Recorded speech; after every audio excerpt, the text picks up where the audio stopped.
जनाब मसीह की अंजील शरीफ के 4 रावी हैं जिनके नाम ये हैं: हजरत मती, हजरत मरकस, हजरत लूका और हजरत यूहन्ना, जिन्होंने जनाब मसीह की हयात मुबारका के मुतल्लिक वाक़यात अलहाम के जरिए कलम बंद किए हैं, जिससे हमें जनाब मसीह की तालीमात और कामों के मुतल्लिक एक गहरी बसीरत हासिल होती है। हजरत मरकस ने अंजीली बयान को सन 64 बाद मसीह में रोम में आग लगने के बाद पाक रूह की तहरीक से कलम बंद किया, और हजरत मरकस हजरत पतरस के ताबाइन थे और इब्तदाई कलीसिया के रसूल थे। जनाब मसीह की हयात मुबारका और तबलीग की सिलसिलावार रुदाद होने की बजाय हजरत मती और हजरत यूहन्ना के बयानात या हजरत लूका तबीब के बयानात ऐनी शाहिद के तौर पर हजरत मरकस की किताब को हजरत पतरस की तबलीग से मुरतब की गई एक कहानी के तौर पर पहचाना जाता है, जिनकी हजरत मरकस खिदमत करते, तबलीग सुनते और पैरवी करते थे। हजरत पतरस, जिन्होंने एक माहीगीर के तौर पर आगाज किया, जनाब मसीह का इनकार किया और फिर आपके सहाबी के तौर पर जिंदगी बसर की, यकीनन उस शख्स के साथ अपने ताल्लुक में एक मुनफरिद नुक्ता नजर रखते थे जिसकी खातिर जान देने को थे। मुसन्निफ और नगमा निगार माइकल कॉर्ड के साथ उन औकात और मकामात को मालूम करें जिनमें हजरत मरकस हमें ले जा रहे हैं। जनाब मसीह के जज्बे और जिंदगी की जद्दोजहद को दरियाफ्त करें जो मुनफरिद अंदाज में पेश किए जाते हैं। दरियाफ्त के इस दिन पर गैर कौमों के लिए उम्मीद, हजरत मरकस की अंजील। तबलीग काबू से बाहर। ये एक शानदार दिन है। बहीरा गलील के शिमाली सिरे पर, मेरा मतलब है इस खूबसूरत झील के मनाजिर देखें जरा। आप इस खूबसूरती का अंदाजा लगा सकते हैं। ये बेहतरीन जगह है बात करने के लिए हजरत मरकस की मार्फत कलम बंद की गई इंजील शरीफ की यकतायत के बारे में। याद रखें, हजरत पतरस हजरत मरकस के माखिज हैं। हजरत मरकस वो तहरीर करते हैं जो कुछ हजरत पतरस ने फरमाया, और इसका इस हकीकत के साथ ये ताल्लुक है कि पहले ही बाब से ये तबलीगी खिदमत काबू से बाहर है। अब मेरा क्या मतलब है जब मैं ये कहता हूँ, तो यह है कि जनाब मसीह मुसलसल लोगों में घिरे हुए हैं, और ऐसा पहले बाब में होता है। जनाब मसीह तमाम लोगों में से शिफा बख्शते हैं हजरत पतरस की सास को, और हजरत मरकस के मुताबिक इसके नतीजे में शाम को शहर के लोग वहाँ इकट्ठे हो जाते हैं। अब कुफर नहूम झील से सिर्फ 1 मील के फासले पर है। हम वहाँ जाएंगे और देखेंगे कि गलीलियों के रास्ते कितने तंग हैं। जब आप तसव्वुर करते हैं कि सारा शहर हजरत पतरस के घर के इर्द गिर्द जमा है, मेरा मतलब है लोग जनाब मसीह तक आने के लिए घरों की छतों तक को खोल रहे हैं। सिर्फ हजरत मरकस इंजीली बयान में हमें मिलता है, जनाब मसीह ने फरमाया एक कश्ती तैयार रखें ताकि वो मुझे झील के अंदर न धकेल दें। हालात बेकाबू हैं, वो घिरे हुए हैं। वो इब्तदाई पैगाम जो हमने समंदर किनारे सुना, उनका बुनियादी पैगाम जिसकी वो तबलीग कर रहे हैं, यही वो करना चाहते हैं। तो फिर क्या होता है, उनका सुबह सवेरे इस मकाम पर आने का कवी इम्कान है, और हम इस खूबसूरत पहाड़ की चोटी पर कुफर नौम से तकरीबन 1 मील के फासले पर हैं, सूरज के तुलू होने से पहले ही। और हजरत पतरस और सहाबा कराम उन्हें ढूंढते हैं, और आखिरकार वो उन्हें यहाँ बियाबान में ढूंढ लेते हैं। और हजरत पतरस ने फरमाया हर कोई आपकी तलाश में है, और जनाब मसीह फरमाते हैं चलें कहीं और चलते हैं ताकि मैं तबलीग कर सकूं। और बकिया हजरत मरकस की इंजील में वो इस झील को ही बार बार पार कर रहे हैं, हुजूम से दूर होने के लिए मुख्तलिफ रास्तों की तरफ जा रहे हैं, क्योंकि हुजूम उनका सादा सा पैगाम सुनने को तैयार नहीं। वो सादा 4 हिस्सों का पैगाम नहीं सुनना चाहते, उन्हें सिर्फ तोहफे, खुराक और सेहत चाहिए। और जनाब मसीह एक हिचकिचाहट वाली मशहूर शख्सियत है, वो ऐसा कुछ नहीं चाहते हैं।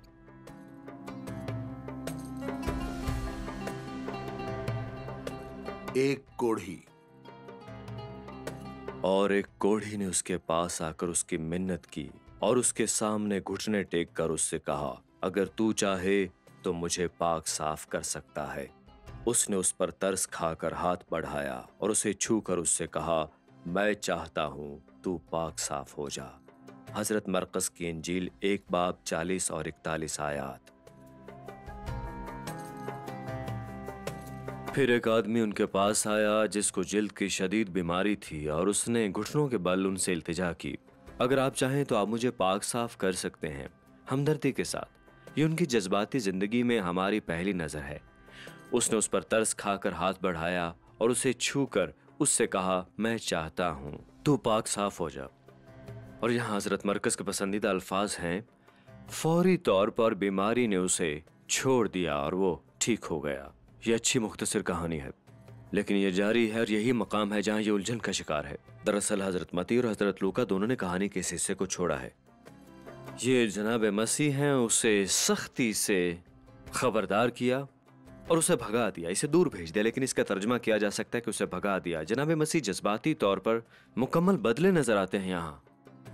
और वो उनको बड़ी ताकीद करते थे कि मुझे जाहिर ना करना, देखो कि तुम किसी से कुछ ना कहना, लेकिन जाकर इमाम को दिखाओ और जो कुछ मूसा ने तुम्हारे लिए तजवीज़ किया वो पेश करो। फिर भी वो गया और वो कोढ़ी गया और जनाब मसीह का बड़े पैमाने पर ऐलान करता रहा और खबर फैलाना शुरू कर दी, जिसका नतीजा ये हुआ कि जनाब मसीह अब किसी बस्ती में सरेआम दाखिल नहीं हो सकते थे, लेकिन वो बाहर बेआबान में थे और लोग वहां उनके पास आना शुरू हो गए। अब देखिए, ये सिर्फ पहला बाब है इसका, पर हजरत मरकस हमें जनाब मसीह के जज्बात की पेचीदगी दिखाना चाहते हैं। वो एक कोढ़ी को देखते हैं, वो कोढ़ी की बदबू को आते हुए सूंघते हैं और वो हमदर्दी से भर जाते हैं। ये वो जनाब मसीह हैं जिन्हें हम सब पहचानते हैं। लेकिन फिर वो जेल को साफ होते देखते हैं, बू खत्म होने लगती है और जनाब मसीह ये बावर करवाते हैं कि उनकी तबलीग के लिए इसका क्या मतलब हो सकता है, और उनका मिजाज अक्सर तब्दील होने लगता है। वो नाराज नहीं है उस भिखारी या कोढ़ी से, वो इस सूरत हाल से खफा हैं जिस पर उनका कोई इख्तियार नहीं है। तो वो उसे सख्ती से खबरदार करते हैं कि किसी को मत बताना, उसे जाने को कहते हैं। पर आप ऐसे मुझे के बारे में कैसे खामोश रह सकते हैं? तो ये कोढ़ी सबको बताना शुरू कर देता है, और जिस चीज का जनाब मसीह को सबसे ज्यादा खौफ था वही हुआ। वो एक बार फिर उन्हीं लोगों से घिरे हुए हैं जिन्हें सिर्फ उनसे तहाइफ चाहिए और जो उनके पैगाम को नहीं सुनना चाहते, और यही चीज उन्हें ले आती है बेयाबान में। अब ये मंजर हजरत मरकस की इंजील के पहले बाब में तहरीर है। ये मेरे तखयलाती जनाब मसीह नहीं है, जो कि वो आजिज, नरम दिल और हलीम है जिनके साय में मैं पला बढ़ा। मैं उन्हें लोगों को सख्ती से खबरदार करते हुए दूर जाने का कहते हुए पसंद नहीं करता, या जब वो कहते हैं इंजील के बाद के अवाब में, कब तक तुम्हारी बर्दाश्त करूंगा। मगर हजरत मरकस ये नहीं चाहते कि जनाब मसीह सिर्फ मेरे तखय्युल का एक तसव्वुर हो। वो मुझे बताना चाहते हैं कि जनाब मसीह जो इंजील शरीफ में है, जो हजरत पतरस की जिंदगी में है, वो जनाब मसीह जिनकी जज्बाती जिंदगी पेचीदा समझ से बाहर है, और हजरत मरकस हमें उनके बारे में समझा रहे हैं। यसू शहर में फिर ज़ाहिरन दाखिल न हो सका, बल्कि बाहर वीरान मकामों में रहा और लोग चारों तरफ से उसके पास आते थे। हजरत मरकस की इंजील 1 बाब 45 आयत। खाना पकाई की रस्म। यहाँ ये एक मसरूफ मकाम है। आपको गाड़ियों और ट्रकों की तकरीबन मुसलसल आमद सुनाई देगी। हम गलील के बारे में इस तरह सोचना पसंद नहीं करते। हम चाहते हैं कि यह खामोश हो, लेकिन हकीकत यह है कि जब जनाब मसीह दर्स दे रहे थे तो ऐसा ही था। ये फ़लस्तीन का सबसे ज़्यादा आबादी वाला हिस्सा था, बहुत रश से भरा था, बहुत से लोग थे। तबलीग शुरू करने के लिए ये एक बहुत ही अच्छी जगह थी, और जैसा कि हज़रत पतरस हज़रत मरकस के इंजील में निशानजद करते हैं कि जनाब मसीह के साथ रहना कैसा था। हज़रत पतरस को जनाब मसीह के सहाबी होने की याद आती है, और हम ऐसा हज़रत मरकस के इंजीली बयान में पाते हैं। जनाब मसीह 12 सहाबा कराम को बुलाते हैं और उन्हें रसूल नामजद करते हैं। इसका सादा मतलब ये है भेजे हुए। ये वही हैं जिन्हें वो भेजेंगे। और फिर कहानियों का एक सिलसिला अगले 3-4 अब्वाब में आता है, जहाँ जनाब मसीह अपने सहाबियों को तरबियत दे रहे हैं। अब ये थोड़ी तफसील के साथ शुरू होता है। यहाँ जब आप इसे पढ़ते हैं तो अच्छा नहीं लगता, लेकिन ये बहुत अहम है। ये एक ताईदी इस्लाह है। हजरत मरकस बाब 3 में इशारा करते हैं कि बहुत से लोग आ रहे हैं और उन्हें खाने का मौका भी नहीं मिला। अब ये एक अहम तफसील की तरह नहीं लगता, लेकिन ये अहम है। अगली बात यह है कि जनाब मसीह की वालिदा माजदा और भाई आते हैं और वो फैसला करते हैं कि जनाब मसीह नाउजुबिल्ला दिमागी तौर पर दुरुस्त नहीं, क्योंकि वो कुछ खा पी नहीं रहे। बहुत से लोगों का आना जाना, ये पहली कहानी। और साहबा कराम जनाब मसीह के खानदानी झगड़े को देखते हैं। तब एक इमाम कहता है कि नाउजुबिल्ला जनाब मसीह बदरूह की पकड़ में है, और आपके साहबा कराम ये बात सुन लेते हैं। फिर जनाब मसीह बाब 4 में बीज की तमासील बताते हैं। तमासील इस बारे में है कि वो क्या करने वाले हैं, वो बाहर जाकर बीज बोने वाले हैं, बिल्कुल उसी तरह जैसे तमासील में आदमी ने किया। और इस तरह वो उन 12 को हवारी मुकर्रर करते हैं। वो इन तमासील को इनके लिए जाती तौर पर बयान करते हैं, और सिर्फ इसी मकाम पर वो ऐसा करेंगे। आखिर में वो बीमारी और मौत पर और शैतान पर अपनी कुदरत जाहिर करते हैं, और वो नासरत जाते हैं और उन्हें मुस्तरद किया जाता है। और उनके सहाबा कराम मौजूद हैं, वो सब तजुर्बा कर रहे हैं। ये बहुत अहम है क्योंकि वो उन्हें बाहर भेजने की तैयारी कर रहे हैं, और आखिरकार वो ऐसा करते हैं। जब वो 6 बाब में वापस आते हैं तो वो वापस आकर बयान करते हैं कि ये एक बहुत ही कामयाब मुहिम थी, और जनाब मसीह ने उनसे फरमाया मेरे साथ एक पुरसुकून मकाम पर चलो, इन वीरान पहाड़ों में, ताकि हम आराम कर सकें। और अब यहाँ क्या होता है, ये बात बहुत ही दिलचस्प है। वो पहाड़ों पर चले जाते हैं, वो पीछे मुड़कर देखते हैं तो कमोबेश 5000 लोग वहाँ मौजूद होते हैं। और तफसील ये बताई जाती है कि बहुत से लोग अभी आ जा रहे हैं वहाँ, हत्ता कि उन्हें खाने का भी मौका नहीं मिलता। और यरूशलेम और अदूमिया से और यर्दन के पार और सूर और सैदा के आसपास से एक बड़ी भीड़ ये सुनकर कि वो कैसे बड़े काम करता है उसके पास आई। हजरत मरकस की इंजील 3 बाब 8 आयत। शैतानी तूफान। हम एक ऊंची चोटी पर मौजूद हैं जो गलील की झील के जनूबी सिरे की जानिब है। ऐसा लगता है कि हम अपना ज्यादातर वक्त झील के शुमाली सिरे पर सर्फ करते हैं जहाँ पर कुफर नहूम है, लेकिन अब हम यहाँ पर मौजूद हैं क्योंकि एक और कहानी है जो कि बहुत अहम कहानी है, जो पर अब गलील की झील का आखिरी हिस्सा यहाँ से बिल्कुल वाज़े तौर पर देख सकते हैं। हम खंडरात के दरमियान खड़े हैं। ये हिप्पो शहर है और दिकापुलस भी इनमें से एक शहर था, 10 मुशरकीन शहरों में से एक जो कि झील के इसी किनारे पर वाक़ थे। पर दिलचस्प बात है कि जनाब मसीह यहाँ भी आते हैं मुशरकीन के इस इलाके में। जो चीज़ उन्हें इस मकाम पर यहाँ लाई वो पहला बड़ा तूफान था, तूफान जो कि वाक़ हुआ गलील की झील के कमोबेश इसी हिस्से में जो हमारे सामने है। ये कैसा तूफान था जैसा कि किसी सहाबी ने इससे पहले नहीं देखा था। हालांकि वो सब इसी झील के किनारे पले बढ़े थे, वो जानते थे तूफान कैसा हो सकता है, लेकिन ऐसा देखा नहीं था। और मेरे ख्याल में हजरत मरकस चाहते हैं कि हम ये बात समझें कि ये तूफान एक शैतानी तूफान था, क्योंकि ये तूफान हमें जनाब मसीह के यहाँ आने पर और इस इलाके में गरासीनी बदरूह को देखने के लिए तैयार करता है। लिहाजा मैं चाहता हूँ कि आप बाब 4 में मौजूद इस तूफान को समझें। ये शैतानी तूफान जिसे हजरत मती ने भी ऐसा ही कहा, ये वाकई जनाब मसीह और हवारीन पर एक शैतानी हमला था।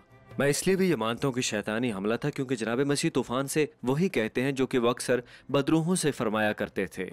वो फरमाते हैं थम जा, और तूफान थम जाता है। और गरासीनी शैतान की कहानी के दीगर अनासर भी मेरे ख्याल में जो इसे कहानी से जोड़ते हैं, तो आइए इसे इनफरादी कहानी के तौर पर नहीं बल्कि तमाम मुंसलिक शुदा कहानी के तौर पर देखते हैं, इसको बेहतर समझने के लिए। हजरत मरकस 3 इस्तिलाहात का इस्तेमाल करते हुए कहानी बयान करते हैं, और जहां तक मेरा मानना है कहानी इसी बारे में ही है। तो तूफान आता है और वो कहते हैं कि एक तेज आंधी थी। ठीक है, एक तेज आंधी। फिर जब जनाब मसीह फरमाते हैं थम जा, हजरत मरकस बताते हैं कि सब पर इत्मीनान तारी हो गया। और फिर तरतीब ही सब कुछ बयान करती है, और आखिर में हजरत मरकस हमें बताते हैं कि सहाबा कराम में बहुत ज्यादा खौफ तारी था। तो ये बहुत ज्यादा खौफ इस वजह से नहीं था कि तूफान बपा हो गया। ये खौफ जनाब मसीह की मौजूदगी और इस नाकाबिल यकीन कुदरत की वजह से था। मैं अभी एक गीत पर काम कर रहा हूँ, उसमें से एक सतर ये है कि एक तेज आंधी थी, एक कमाल अमन, एक अजीम खौफ और एक नाकाबिल यकीन कुदरत, अंधेरे और तारीक लहरों से कहीं आगे खौफजदा होने की एक बहुत हकीकी वजह थी उनके पास। और वो निहायत डर गए और आपस में कहने लगे ये कौन है कि हवा और पानी भी उसका हुक्म मानते हैं। हजरत मरकस की इंजील 4 बाब 41 आयत। शैतान। हजरत मरकस के इंजीली बयान का 5वां बाब बहुत हैरत अंगेज है। हम 3 लोगों से मिलते हैं, 3 ऐसे लोग जिनमें कोई भी बात बिल्कुल मुश्तरक नहीं, मगर एक चीज, वो तमाम जनाब मसीह को सजदा करते हैं। ये उनका अदबी मतलब है जो तमाम लोगों को अपनी तरफ खींचता है। पहले गरासीनी शख्स में नापाक रूह थी। ये वाकई यहाँ पहाड़ी के बिल्कुल नीचे पेश है जहाँ हम हैं। अब याद रखें एक शैतानी तूफान था जिसका जनाब मसीह और आपके हवारीन ने सामना किया इसी जगह से। और मैं चाहता हूँ कि आप देखें कि ये इसी कहानी का तसलसल है। वो कश्ती से बाहर निकलते हैं और यहाँ ये आदमी है जो कि एक बहुत ही ताकतवर नापाक रूह के कब्जे में है। लोग उसे जंजीरों से बांधने की कोशिश करते हैं, लेकिन वो फिर भी उन जंजीरों को ही तोड़ डालता है। वो अपने आप को पत्थरों से मारता है, वो कब्रों में रहता है। ये आदमी शदीद तौर पर इस नापाक रूह के कब्जे में है, पूरी तरह से घिरा हुआ है। जब जनाब मसीह इसके पास तशरीफ़ लाते हैं, इसमें मौजूद बदरूहें जनाब मसीह से इल्तिजा करने लगती हैं कि मुझे अजाब में न डाल। और पहली बार मैंने महसूस किया कि शायद वो उस तूफान की तरफ इशारा कर रही है। उन्होंने जनाब मसीह और सहाबा कराम को तूफान में मारने की कोशिश की। वो साहिल पर उतरते हैं और वहाँ नापाक रूह खौफज़दा है। वो कहती है कि मुझे अजाब में ना डालिए। और फिर उन्होंने मिन्नत की कि हमें यानी कि हमें सूअरों में भेज दे। अब हम जानते हैं कि ये मुशरिकीन का इलाका है, क्योंकि यहाँ खंजीरों का एक रेवड़ था और यहूदियत में खंजीर दरअसल नापाक होते हैं। तो यहाँ पर एक वजाहत है मुशरिकीन के इस इलाके की। क्या ये दिलचस्प नहीं कि उन्हें जनाब मसीह से इजाज़त तलब करनी पड़ी? जनाब मसीह के पास कुल इख्तियार है, कुल कुदरत है। जनाब मसीह नापाक रूह से इसका नाम पूछते हैं। वो जवाब देता है लश्कर। अब लश्कर एक रोमी फौजों का इस्तेमाल करदा लफ्ज़ है, इसका मतलब है 3000 से 6000 लोगों तक। मगर मैं इसे सुनता हूँ एक और धमकी के तौर पे। नापाक रूह एक तरह से जनाब मसीह को इशारा दे रही है कि हम तादाद में 3000 से 6000 हैं और आप अकेले हैं। ये एक धमकी आमेज हरकत है। तूफान के बाद जनाब मसीह के नापाक रूह से सामने के बाद अब वो उन्हें डराने की कोशिश कर रही है। यहाँ तक कि जब खिंजीर पानी में भागते हैं, ये मुर्दा खिंजीर पानी पर तैरते हैं, तो मुझे लगता है ये उनकी धमकी का एक हिस्सा है कि हम, जैसा कि वो कह रहे हो कि जैसा हमने इन खंजीरों के साथ किया, हम वो आपके साथ भी कर सकते हैं। मगर जनाब मसीह ज़ाहिर है नहीं डरे। वो ऐसी धमकियों से क्या डरते हैं। वो कलाम करते हैं और वो आदमी लश्कर से निजात पा जाता है। शहर के लोग आते हैं और इस आदमी को कपड़े पहने और दुरुस्त जहनी हालत में देखते हैं और जनाब मसीह के कदमों में बैठा पाते हैं। एक बार फिर जनाब मसीह का मुतलक इख्तियार, पर हमें हज़रत मरकज़ से जिस चीज़ की तवक्को थी, आखिर में वही होता है। लोग खौफजदा हैं। सहाबा कराम तूफ़ान पर जनाब मसीह की कुदरत, और अब लोग इस शख्स पर जनाब मसीह का असर देखकर खौफजदा हैं और जनाब मसीह को चले जाने का कहते हैं। और अब वो शख्स जिसे इस लश्कर से निजात मिली है, वो जनाब मसीह के साथ जाने की इल्तिजा करता है। आप सोचेंगे ये हवारी के तौर पर अच्छा साबित होगा, ये एक बहुत बड़ी शहादत है जो उन्हें मिली, लेकिन जनाब मसीह ने उसे इनकार कर दिया। ये बुलावा उसके लिए नहीं है, वो बारह के इस असल मंसूबे का हिस्सा नहीं है। लेकिन वो फरमाते अपने लोगों के पास अपने घर जा और उनको खबर दे के खुदावंद ने तेरे लिए कैसे बड़े काम किए। अब देखना चाहिए गैर मामूली चीज़ है, क्योंकि जनाब मसीह आमतौर पर क्या कहते हैं, वो आमतौर पर फरमाते हैं किसी को मत बताना मैंने क्या किया। लेकिन इससे कहा कि घर जा और उनको खबर दे के खुदावन ने तेरे लिए कैसे बड़े काम किए। अब वो 7 बाब में इस खित्ते में वापस आने वाले हैं और अंदाजा करें क्या हुआ। एक बहुत बड़ा हजूम इंतजार कर रहा था जनाब मसीह से मिलने के लिए। तो 5वें बाब में ये पहला शख्स है जो जनाब मसीह के कदमों में निजात पाता है, और हमारे पास ऐसा देखने के लिए 2 मौके हैं। 2 की शिफायाबी। हजरत मरकस वाकई चाहते हैं कि हम जनाब मसीह और हवारीन के झील के आर पार जाने के जज्बात का तजुर्बा कर सकें।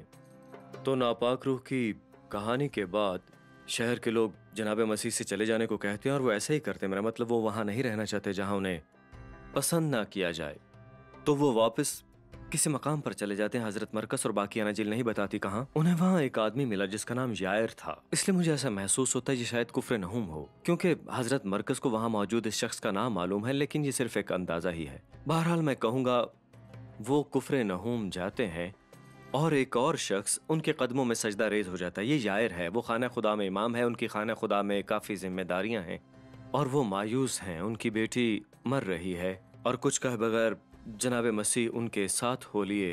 वो इस छोटी बच्ची को शिफायाब करने के लिए उसके घर गए। यहाँ भी हजरत मरकस अपनी इंजील के मरकजी बयाने की तायद एक छोटी सी कहानी से करते हैं, और फिर इस औरत की कहानी है जो हुजूम में जनाब मसीह के पीछे से आई। हमेशा की तरह लोगों का बहुत बड़ा हुजूम उनके इर्द गिर्द मौजूद था। वो जनाब मसीह के पीछे से आई और कुछ सोचती है। वो सोचती है कि अगर मैंने उन्हें छू लिया तो मैं शिफायाब हो जाऊंगी। तो वो पीछे से आती है और जनाब मसीह की पोशाक मुबारक को छूती है और वो शिफायाब हो जाती है और वो गायब हो जाती है, क्योंकि वो खौफज़दा है। वो खौफज़दा है क्योंकि उसने जनाब मसीह को नापाक हालत में छुआ है। आप देखें कि उस औरत का तकरीबन 12 बरस से खून बह रहा था। वो खून की कमी का शिकार है। वो नापाक होने की वजह से अपनी बरादरी से भी दूर हो चुकी है। उसने अपना सारा माल तबीबों से इलाज पर खर्च किया और इस हालत के लिए तिब्बी इलाज मज़का खेज थे।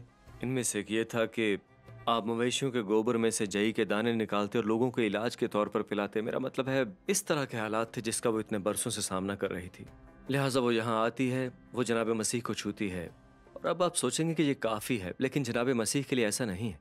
उसकी शिफायाबी का मोजज़ा काफ़ी नहीं। जनाब मसीह सिर्फ उसे शिफा नहीं देना चाहते, वो उसे निजात बख्शना चाहते हैं। लिहाजा हकीकी मोजज़ा ये है कि वो जानबूझकर उसे तलाश करते हैं, वो उसे ढूंढ लेते हैं। और वो तीसरी औरत है जो उनके कदमों में सजदा रेज होती है। तो हमने नापाक रूह को देखा, यायर को देखा और अब इस औरत को देखा। वो उनके कदमों में सजदा रेज हो जाती है और वो खौफज़दा है क्योंकि वो सोचती है कि वो उनसे एक सख्त पैगाम सुनने वाली है। उसने उन्हें नापाक हालत में छुआ और यही उसे समझ नहीं आता। जनाब मसीह फरमाते हैं बेटी, और इंजील शरीफ में यह वाहिद मौका है कि वो किसी को इस तरह बुलाते हैं। ये एक बहुत ही शफकत भरा लफ्ज़ है, बेटी। वो कहते हैं तेरे ईमान से तुझे शिफा मिली। ये बहुत ही शानदार गुलकारी है। लेकिन इसी लम्हे ये कहानी बहुत तारीख हो जाती है। यार के घर से कोई आता है और कहता है कि उसकी वो छोटी लड़की मर गई है। ये बुरी खबर है। ये ताख़ीर बहुत ही तबाहकुन रही होगी, ठीक है। और उनका जो कहना है वो बहुत मायने रखता है। तो आइए गौर से सुने और आप अपने आप से ये पूछें कि जब यायर के घर के लोग कहते हैं अब उस्ताद को क्यों तकलीफ देता है क्योंकि वो मर चुकी है, तो इसका क्या मतलब हुआ? तो इसका मतलब ये हुआ कि जब वो बीमार थी तो उनका ईमान था कि वो उसे शिफा दे सकते हैं, लेकिन अब जबकि वो मर चुकी है तो वो क्या कर सकते हैं? कोई मुर्दों को जिंदा नहीं कर सकता। और इस मौके पर जनाब मसीह ने यायर से कुछ सरगोशी की, खौफ न कर फ़कत एतकाद रख। इसका आम तर्जमा यही किया जाता है। मेरे पास अपना तर्जमा है जो बहुत आसान है, मैं थोड़ा सा ज़्यादा अदबी तौर पर सोचता हूँ और मैं हर वक्त अपने आप से ये सरगोशी करता हूँ। इसका ये तर्जमा हो सकता है, कोई खौफ नहीं सिर्फ ईमान। लफ्ज़ी तौर पर कोई खौफ नहीं सिर्फ ईमान। इसलिए वो यार के घर की जानिब चल पड़े। अब ये एक अजीम अवामी मोजज़ा होगा, मेरा मतलब किसी को मुर्दों में से ज़िंदा करना और अपनी तशहीर का एक ऐसा मौका हासिल करना, लेकिन जनाब मसीह की तबलीग इस तरह से बिल्कुल नहीं चलती है।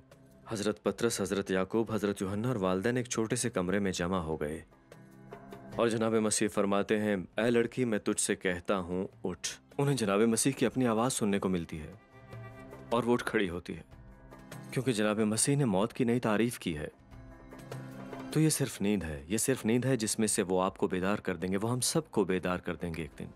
वो फिलफोर उठती है और वो शिफायाब हो जाती है।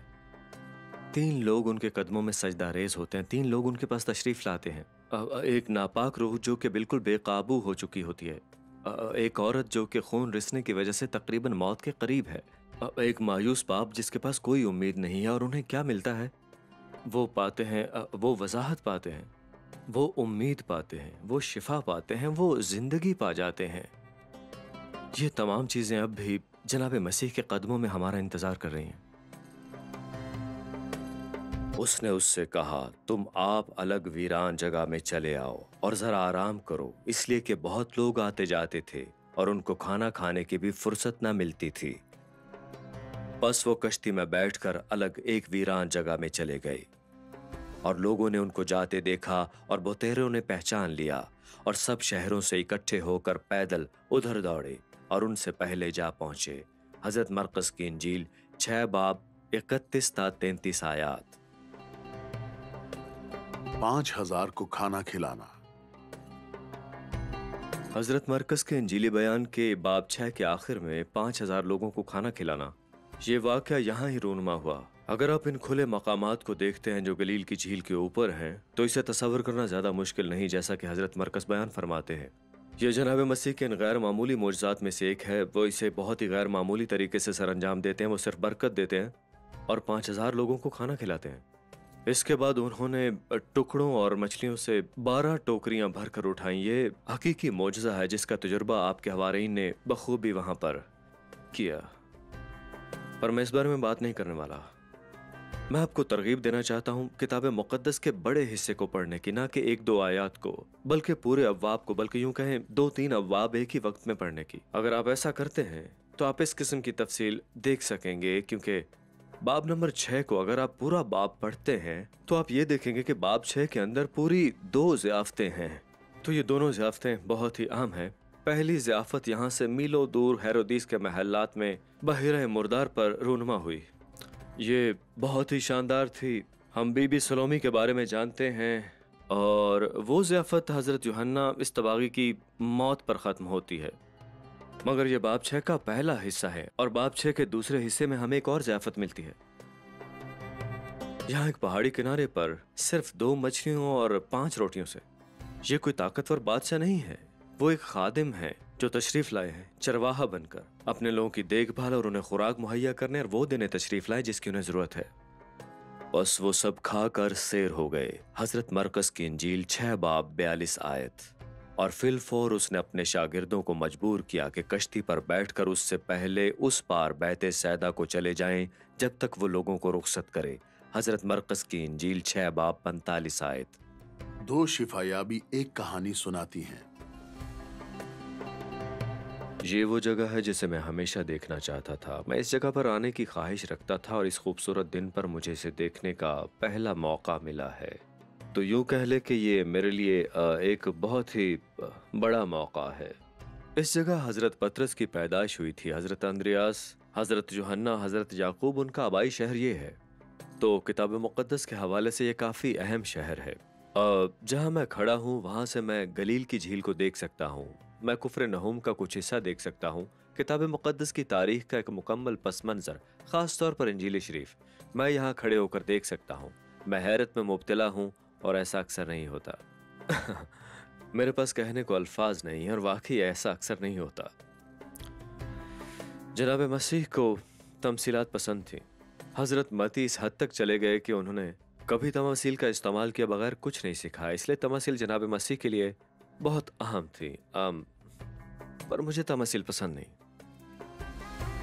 क्योंकि वो आपको सोचने पर मजबूर करती है। मेरा मतलब मुझे खाका चाहिए जो कि होश अफजा हो, कोई प्रोफेसर हो जो मुझे सब कुछ लिख दे और मैं इसे एक मजमून की शक्ल में पढ़ लूँ या ऐसा ही कुछ हो। पर जनाब मसीह इस तरह से नहीं सिखाते, ना तो पहले और ना ही अब। वो तमासील में सिखाते हैं। और मैं दो शिफायाबियों के बारे में बात करना चाहता हूँ जो एक ही वक्त में दर हकीकत तमासील भी हैं और असल में वो बर्पा भी हुई। ये शिफायाबी की तालीम है जो आपने कभी नहीं सुनी होगी। पहली शिफायाबी यहाँ से नीचे झील के बिल्कुल पास रूनमा हुई और इसमें कुछ मुनफरद निशानियां हैं। जनाब मसीह आदमियों को शिफा देते हैं और फरमाते हैं कि किसी को कुछ मत बताना इसके बारे में। और जनाब मसीह बहुत जज्बाती हैं, वो गहरी सांस लेते हैं। हजरत मरकज का यह बयान मुनफरिद है। वो अपनी मादरी जुबान बोलते हैं। जब वो बहरे आदमी को शिफा देते हैं तो वो आरामी जुबान में चीखते हैं उसको कि आफ्ता। मगर ये एक बहरा आदमी है जो जनाब मसीह के पास शिफा पाने के लिए आया। पर इस मोजज़े के बारे में फ़र्क यह है कि जनाब मसीह कैसे इसे सरअंजाम देते हैं जिससे आपको मालूम होता है कि कुछ हो रहा है। क्योंकि हमने देखा है कि वो आमतौर पर मोजज़ात करते हुए बहुत गैर मामूली होते हैं। वो रोटी को बरकत देते हैं और पूरे 5000 लोगों को खाना खिलाते हैं। वो कोढ़ी को कहते हैं कि चले जाएं और जब वो जाते हैं तो उन्हें शिफा मिल जाती है। तो कभी कभार वो उस मकाम पर होते भी नहीं जहाँ वो मोजज़ा करते हैं। लिहाजा जब आप जनाब मसीह को खुलते और चीखते, उसके कानों में उंगली फेरते और ये सब करते हुए देखते हैं तो आपको यहाँ पर रुकना और सोचना होगा कि यहाँ कुछ हो रहा है। वो इस मोजज़े में हमें कुछ सिखाने की कोशिश कर रहे हैं। पर यह एक तायदी इस्तिलाह है, बिल्कुल जैसे हजरत मरकस ने पहले इन तायदी इस्तिलाह का इस्तेमाल करना पसंद किया है। लेकिन दूसरी शिफायाबी जिसे देखने के लिए मैं थोड़ा और वक्त लगाना चाहता हूँ, बैतसैदा के कस्बे के बिल्कुल बाहर वहीं पर रूनुमा हुई। तो इस मोजज़े पर बात करने के लिए चलें, शहर से बाहर चलते हैं। एक अंधे की शिफायाबी। यह हजरत मरकस के अंजीली बयान का 8वां बाब है और जनाब मसीह और हवारीन फिर से आगे बढ़ रहे हैं। वो दोबारा झील को पार करते हैं। याद रखें वो हमेशा झील को पार करते हुए हुजूम से दूर हो रहे हैं। इस बार वो फरीसियों से दूर जा रहे हैं और वो यहाँ आते हैं बैतसैदा में। उनके शहर में दाखिल होते ही लोग जनाब मसीह के पास एक अंधे को लाते हैं। ये दूसरी तायदी इस्तिलाह है। याद रखें पहली तायदी इस्तिलाह वो है जो बहरे शख्स की गैर मामूली ड्रामाई शिफायाबी है। ये एक और गैर मामूली शिफायाबी होगी जो कि एक तमसील है। वो एक अंधे शख्स को जनाब मसीह के पास लाते हैं और वो उसे शिफा देने की इल्तिजा करते हैं, जो कि यकीनन जनाब मसीह मेहरबान और रहीम है और वो हमेशा शिफा बख्शते हैं। तो वो मिट्टी पर थूक कर उसे गूंद कर हाथ उसकी आंखों पर रख के फरमाते हैं क्या तू कुछ देखता है, जो कि काफी गैर मामूली है। पर उस आदमी का जवाब इससे भी गैर मामूली है। वो कहता है कि मैं आदमियों को दरख्तों की तरह चलते फिरते देखता हूँ। मेरा मतलब मैं इसको अपने आप पर भी लागू कर सकता हूँ। मैं आदमियों को दरख्तों की तरह चलता फिरता देखता हूँ। अब ये आपको परेशान करेगा। मेरा मतलब क्या जनाब मसीह ने कुल कुदरत इस्तेमाल नहीं की या थूक का काफी इस्तेमाल नहीं किया। यह मुकम्मल तौर पर एक अनोखा मोजज़ा है जो सिर्फ हमें हजरत मरकसी बताते हैं। लेकिन यह एक चीज है, याद रखें यह मोजज़ा भी एक तमसील ही है। जनाब मसीह दोबारा आदमी को छूते हैं और उसे पूरी तरह से नजर आने लगता है। ये एक तायदी इस्तिलाह है। एक आदमी जो बहरा है, एक और आदमी जो कि अंधा है। तो आप अपने आप से पूछेंगे कि ये तायदी इस्तिलाह क्या है और इन तायदी इस्तिलाहात के दरमियान क्या है। ये इस हकीकत का तवील इंकिशाफ है जिसे सहाबा कराम समझ नहीं पा रहे। ये समझ से बालातर है। वो देख नहीं पा रहे और न ही सुन पा रहे हैं। लिहाजा जनाब मसीह इन तमासील को तरतीब देते हुए एक तरह हवारीन के तजर्बे की हकीकत को जाहिर कर रहे हैं। फिर यसू और उसके शागिर्द कैसरिया फिलिपी के गांव में चले गए और राह में उसने अपने शागिर्दों से ये पूछा कि लोग मुझे क्या कहते हैं। हजरत मरकस 8 बाब 27 आयत। देखने से पहले ईमान लाना। ये कैसरिया फिलिपी है। हकीकतन ये उर्दन का सरेआब है और इस पहाड़ी के ऊपर इस चट्टान पर آپ پین کی غار کو دیکھتے ہیں، اصل میں یہاں عبادت خانوں کی بڑی تعداد تھی. یہ بہت ہی مشرقانہ مقام ہے. پین کی غار جس کے سامنے ایک عبادت گاہ تھی جو اب موجود نہیں ہے، وہاں اوگسٹس کے لیے ایک عبادت گاہ تھی. وہ پان دیوتا کی عبادت کرتے تھے. بعد از زیوس کی ایک عبادت گاہ تھی. یہ ایک بہت ہی مشرقوں سے بھرا ہوا مقام تھا اور یہ گلیل کی جھیل سے 25 میل کے فاصلے پر موجود ہے. جناب مسیح اپنے صحابہ کرام کو اس مقام پر لے آتے ہیں تاکہ وہ ان سے ایک بہت ہی اہم سوال پوچھیں، اور آپ کو اپنے آپ سے پوچھنا پڑے گا کیوں وہ یہاں اتنی دور کیوں تشریف لائے. اور ایمانداری سے جناب مسیح کا یہ خیال میں نہیں سمجھ پاتا کہ کیوں، پر حضرت مرقس کے لیے اور حضرت مرقس کے رومی قارئین کے لیے یہ چیز کامل ہوگی کہ یہ اعتراف ہے کہ جناب مسیح مسیحا ہیں تو یہ کافر عبادت گاہوں کے بیچوں بیچ ہونا چاہیے، کیونکہ حضرت مرقس کے قارئین اس طرح کی جگہ پر جناب مسیح کا اقرار کریں گے. جناب مسیح نے 2 سوال پوچھے. پہلا، لوگ مجھے کیا کہتے ہیں، اور دوسرا سوال کہ تم مجھے کیا کہتے ہو. اب اچانک جناب مسیح اور حضرت پطرس سٹیج پر موجود واحد لوگ ہیں. یاد رکھیں کہ حضرت پطرس کی انجیل حضرت مرقس کی گواہی ہے. حضرت پطرس در حقیقت جناب مسیح کے سوال کا جواب نہیں دیتے. جناب مسیح نے فرمایا لوگ مجھے کیا کہتے ہیں. وہ یہ جواب نہیں دیتے کہ ہم کہتے ہیں، بلکہ وہ سیدھا کہتے ہیں کہ تو مسیح ہے. وہ وحی کے بارے میں بات کر رہے ہیں. وہ اپنے علم سے زیادہ بول رہے ہیں. اور حضرت متی کی انجیل میں اس بات پر جناب مسیح ان کے لیے خوبصورت برکت کا اعلان کرتے ہیں. حضرت مرقس نے یہ بات تحریر نہیں کی.